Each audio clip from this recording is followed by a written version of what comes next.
কোনো জিনিস নিয়ে ইমামকে অপমানিত করে, ইমামকে আদনা থেকে আদনা বিষয় নিয়ে ইমামকে তুচ্ছ তাচ্ছিল্য করে, এর একটা মাত্র কারণ হচ্ছে ওই দায়িত্বশীল ব্যক্তি যদি মসজিদে সবসময় থাকতো, তাহলে অবশ্যই মসজিদের প্রতি তার দরদ থাকতো, ইমামের প্রতি তার শ্রদ্ধাবোধ তৈরি হইত।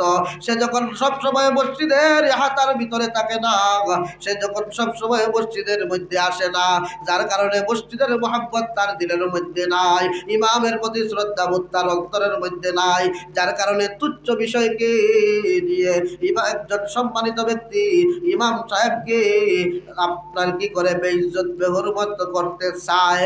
আমাদের সমাজের বাস্তব রূপরেখা এটা।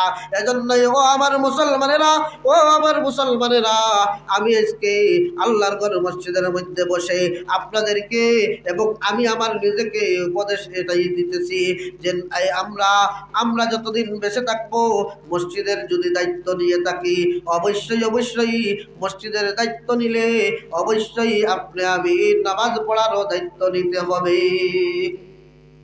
কারণ মসজিদের দায়িত্ব যদি এক গ্রামের মধ্যে আমি না নেই, আরো গ্রামের অনেক মানুষ আছে তারা মসজিদের দায়িত্বটা নিবে ঠিকই, কিন্তু এটা মসজিদ কিন্তু চলবে, আমার দ্বারা আটকে থাকবে না। কিন্তু আমি যদি আমার নমাজের দায়িত্ব না নেই, তাহলে আমার নমাজ না পড়ার কারণে কাল কঠিন ময়দানের মধ্যে, কঠিন কিয়ামতের দিনে আমাকে জাহান্নামের মধ্যে যাইতে হবে।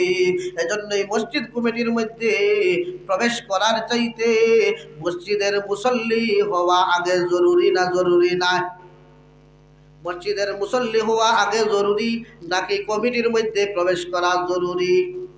এজন্যই মুসলমানেরা, আমরা মসজিদের মধ্যে মাতব্বরি করার নিয়তে মসজিদের মধ্যে যাব না। আমরা প্রতিদিন 5 বেলা আল্লাহ হুকুম করেছেন